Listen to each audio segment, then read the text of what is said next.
I'm Conor Arthur. I'm joined by UFC light heavyweight Modestas Bukauskas, who's coming off his UFC debut victory, first round TKO last Wednesday. What's up, Modestas?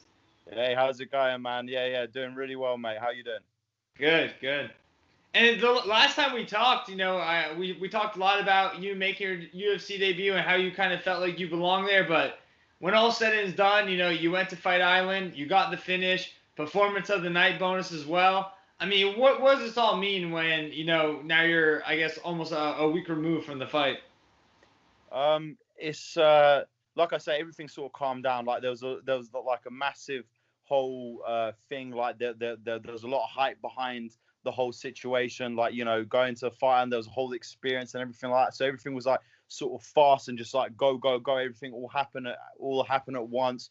You know what I mean? Like there was a big thing about it and stuff like that. But yeah, now that everything's sort of like I say, like it's all said and done, like there was all that pressure, all that hype, and all this and that. Now it's slowly sort of calmed down. Like I can sort of get brought back down to earth a little bit. Like it's almost like I was in a fantasy world. You know what I mean? Like getting to fight on Fight Island, like all these things that you've sort of been envisioning and thinking about, it all came to life, and then it's just sort of now it's just like it's a bit of a, I guess you could say a bit of the calm down. I mean, it sort of helps you to sort of reflect on things.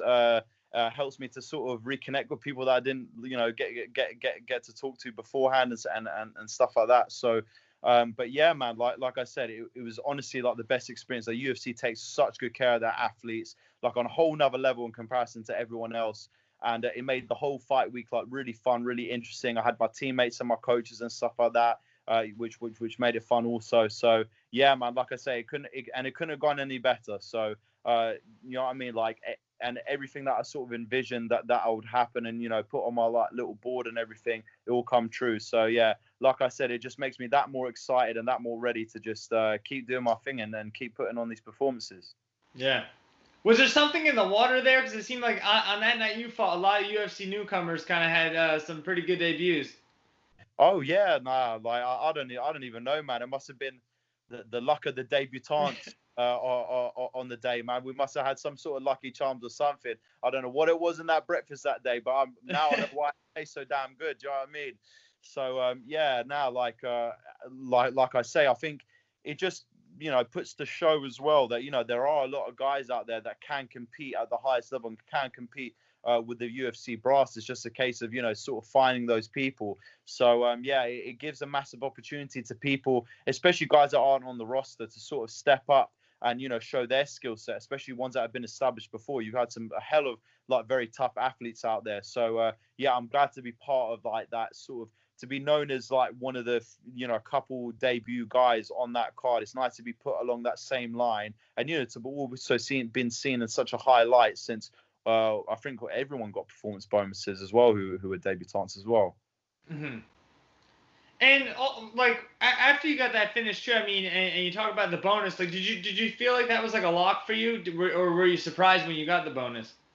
Um, I didn't know if I would get it. I mean, listen, I was like very much hoping that I'd be in the running because I didn't know what other finishes there were or anything like that. I mean, I knew there was a couple other finishes here and there. I didn't know what the fight of the night situation was going to be. So at the end of the day, I knew I got a finish that would be worthy of getting the bonus, but I just didn't know because obviously there was a couple others like whether it would Hmm. be the running as well. So yeah, man. But then when it finally happened, and my manager told me there straight away, I was like, it almost felt like I say like a bit weird because I'd envisioned it and I'd like I wrote it on my board and it was something that I was literally speaking into existence every single day, saying that I would be able to get it. So and when it finally happened, it was just weird. I was just like, damn, I've literally been thinking about this every single day and now it's happening. So yeah, it was an amazing feeling. Yeah. And you talked about your manager too. I saw that you actually got to like meet him in person for the first time. What was that like?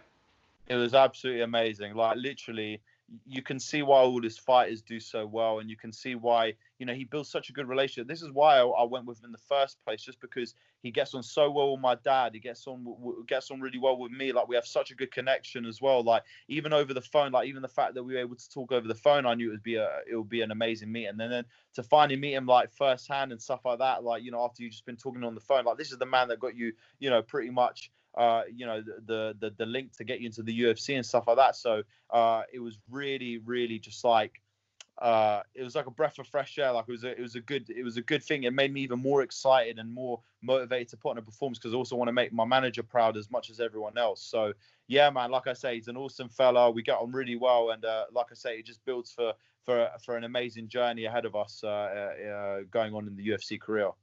Mm-hmm. And in this fight with Andreas too, with the way that kind of ended too, like, did you know how hurt he was at that point? I knew it was hurt, but I sort of was thinking, okay, he'll probably go into the second round now. I saw he was on the floor, but I thought, okay, he'll go on the floor for a little bit and then he'll get back up to his feet. When it got to the point where I'm like, he's not getting up to his feet, I'm like, okay, now this is going to be done. Like, the fact that the referee asked, Daniel Movahead did an amazing job. He asked him to get up like 4 or 5 times. He did not get up. Like, there's this massive thing about, this door opening. I don't know why people are concentrating on this whole damn door opening. In reality, that's not the cause of what stopped the fight. The guy could not get up. If a referee's asking you to stand up 5 times, this is an indication that you're not ready to fight. You only have 1 minute to recover in between rounds. And that was already like 30 seconds in before this whole door fiasco happened. And, like he fell through the cage. And the fact that the guy's trying to lean up against the cage to sort of regather his bearings and he can't go to his corner is an indication that he's done. Do you know what I mean? Even when I saw afterwards, like, he found it quite hard to sit on a stool. Like, listen, don't take anything away from this guy. He's an absolutely amazing athlete and a good, like, high level competitor. Like, I wanted to fight a high level guy, which he definitely was. But, like when everyone's, throwing shade saying that, sort of, oh, if it wasn't for the door opening, he would have been able to continue. I'm like, listen, the guy was in a daze. Like, I landed some solid elbows on him, and like I say, when I saw him on the chair, that's when I knew that he was badly hurt. It was not until that point where he couldn't stand up, like I said, that I thought that I was getting ready for the second round. So my dad walked in with the chair. So okay, let's get ready to go and put on even more in the second round. So at the end of the day, I would have been ready for whatever would have happened. Yeah. When you talk about those comments too from people, does that take anything away from like the whole debut? It just puts a little bit of shade on my performance. But at the end of the day, the people who watch it and they've seen it and they understand it, and even like, the broadcaster, they still back me up and everything after they looked at the replays and stuff like that. So at the end of the day, yeah, I probably thought that at the beginning, but now I'm like, do you know what? I don't care. It brings more attention to me. People are talking about me that, like, doesn't matter controversy or not, they're talking about that finish. And listen, I would not get 50 G's, yeah, if I didn't go in and put on a performance. If there was something illegal or the guy could have got up or it was something a bit fishy about it, then they wouldn't have given me the bonus. They wouldn't have thought it was that good. But the fact that they just gives you an indication to how much they appreciated that finish, going for it in the last 10 seconds of that fight without letting it go. Because I had the underhook. I could have stopped the takedown and went on to the second round, but I chose not to. My dad told me to try and land those elbows, which I went in and did. So listen, there's been a load of different comments. Obviously, a lot of people saying back of the head and this and that. But listen, the referee's in there for a reason. He's watching it closely. He's got eyes. Doesn't matter what camera or this or that you see, that referee is there ready to say whether something's wrong or not. And he never once told me. You know what I mean? Like, it was only about, like, maybe 5 or 6 strikes I was even able to get away in that 10-second space of time. So everything happened very quickly. And like I said, I knew which spots I was aiming for. I was aiming for the correct spot that they went over in the changing room as well. Like I said, I'm not deliberately going to go and, smash someone in the back of their head. I know that's illegal. Obviously, I'm not going to do it. So, yeah, man, like I say, I finished with a TKO win. That's what it's down on paper. I got the 50 grand bonus. So at the end of the day, you couldn't have asked for anything better. So I'm very thankful. Yeah. What were you like kind of hearing between rounds too? Because like I know the commentators were saying that like for a brief second they thought maybe it could have been like illegal. Like, did you ever like did that make it like over to you like before the fight was over? Like, did you know that they were even like talking about that or anything? Not at all, mate. Like I say, Daniel Movahead said, are you good? He said those shots were clean. Those shots were clean. As soon as he said those shots were clean, that's it. I already knew from that point onwards, if he doesn't get up, this is my fight in the bag. So, I didn't know any.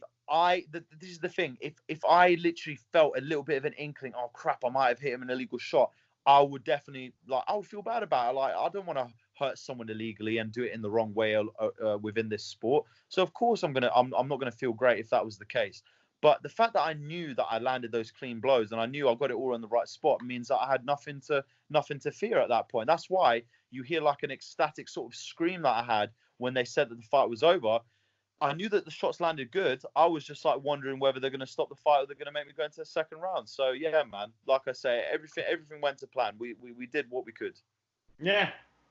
And obviously, he wasn't like your original opponent either. What was that kind of like too, to have to kind of deal with that? Not only was like, I'm sure you had like some nerves too with it being your UFC debut and everything, but to find out there was a change of opponent kind of last minute. I mean, was that something you were kind of worried about?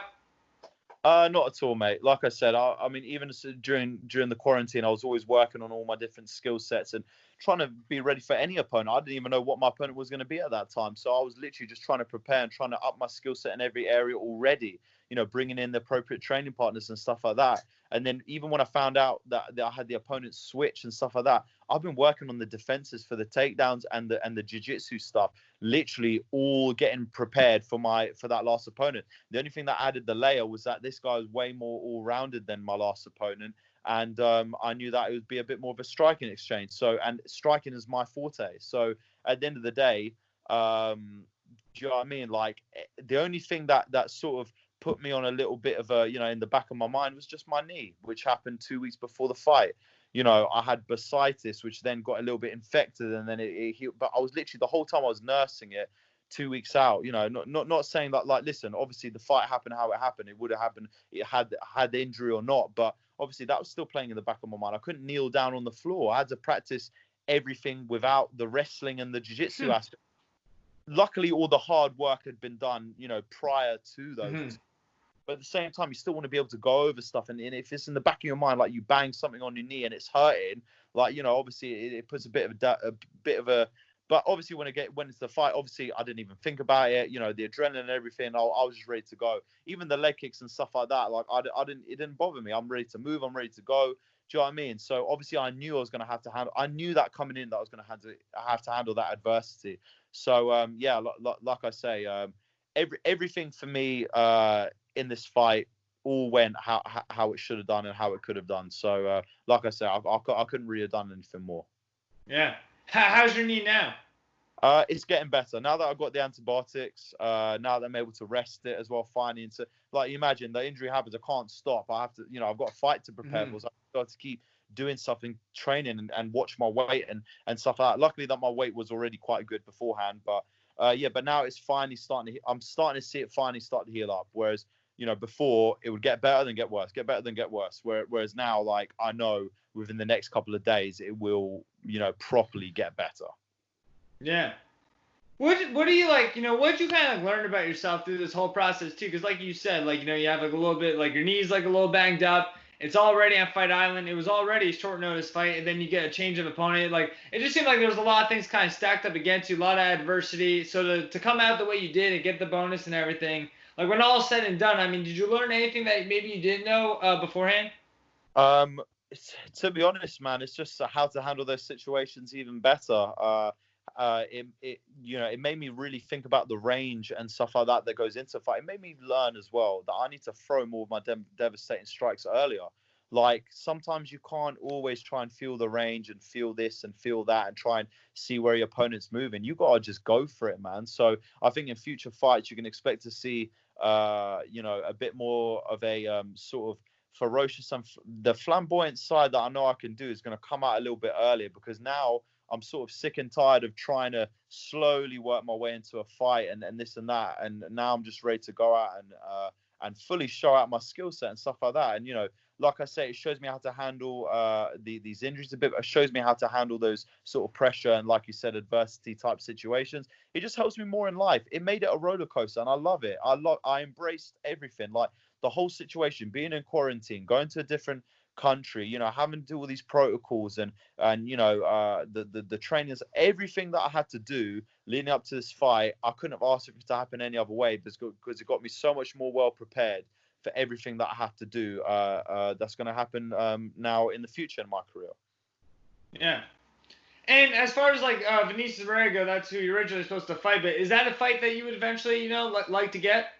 Yeah, I mean, listen, if it can happen next, I'd like to take that fight next. So like I say, if I had that fight booked, I might as well go and have that fight again. Like I say, I feel like I'll be very well prepared and stuff like that. I saw as well. Like, I'm trying to fight all the guys that are coming into the UFC now with this light heavyweight division. Everything so like quite high up and everything.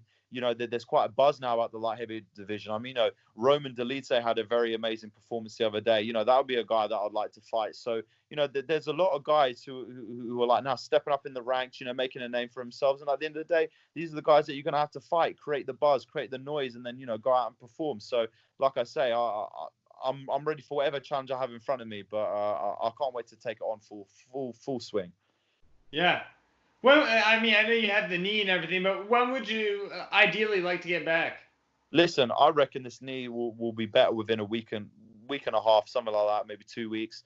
And then I'll be looking to fight again in September, October. Whenever the Fight Island is back, because I know they're going to run events in America right now. Whenever Fight Island's back, I'm ready and raring to go, mate. I'm always in training. I'm always in shape.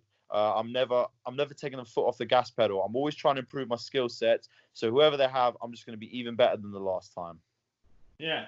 And then one of my last questions too is last time we talked to you talked a lot about how you take pride in being Lithuanian and everything like that. And I know you were kind of saying you were kind of looking to kind of get into that market too of kind of building that kind of storyline too, just being a Lithuanian fighter. Now that you have a win and everything, I mean, have you gotten a lot of feedback from Lithuanians and that kind of thing after this victory?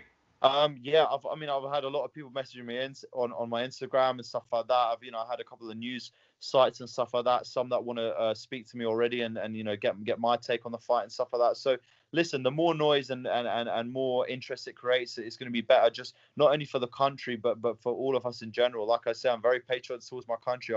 I brought the flag out there along with the British flag and stuff like that out into my fight. So it means a hell of a lot to me. Bringing my name. I mean, listen, even my nickname, the Baltic Gladiator. Representing the Baltic states and stuff like that in that area, with Lithuania being at the forefront. So, at the end of the day, I'm looking to bring us out into the spotlight. And if that's the performance to start on, I think I've done a pretty good job. And now we're just going to keep building on that and keep putting on even more impressive performances. We're here to get Lithuania out on the map and also represent the British fighters in a good light as well. Since, like I said, I've been living here for a long time as well. Yeah. That's great to hear. And anything you want to say before I let you go? I just got to say a massive thank you, obviously, to all my training partners and all my coaches and all my sponsors and all my management, especially like Jason. I got to meet him for the first time. It was absolutely amazing. Just everyone that's helped me within my career leading up to this point. Just know that everything. I'm so appreciative and so grateful to have all of you lot. I'm truly blessed. I pray every day, giving thanks. To everyone that's helped me get to this point in my career. And like I say, this is only just the start. Everyone who's close to me is going to be on this roller coaster with me, and I can't wait to take everyone on the journey and bring us all up together. Like I say, I'm truly blessed, and we're just going to keep rising to the top. We're going to keep going up.